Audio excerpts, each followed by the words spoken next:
నేను కొత్త బండ్లు కొనను, ఖర్చు పెట్టానని చెప్పిన. మీకు తెలవాల్సింది ఏంటంటే 22 ల్యాండ్ క్రూజర్లు కొని కొత్తవి దాచిపెట్టారు. నేను సీఎం అయినాక 10 రోజుల వరకు నాకే తెలియదు.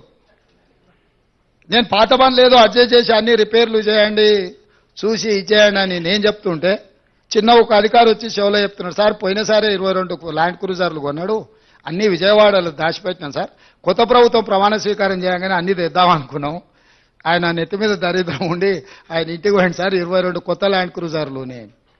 అసలు ఇన్ని వందల వేల వాహనాలు ఉన్నప్పుడు ఒక్కొక్క బండికి దాదాపుగా 3 కోట్ల రూపాయలు అవుతుంది. మరి బుల్లెట్ ప్రూఫ్ చేసిన తర్వాత ఇంకా కొంచెం ఎక్స్ట్రా అవుతుంది.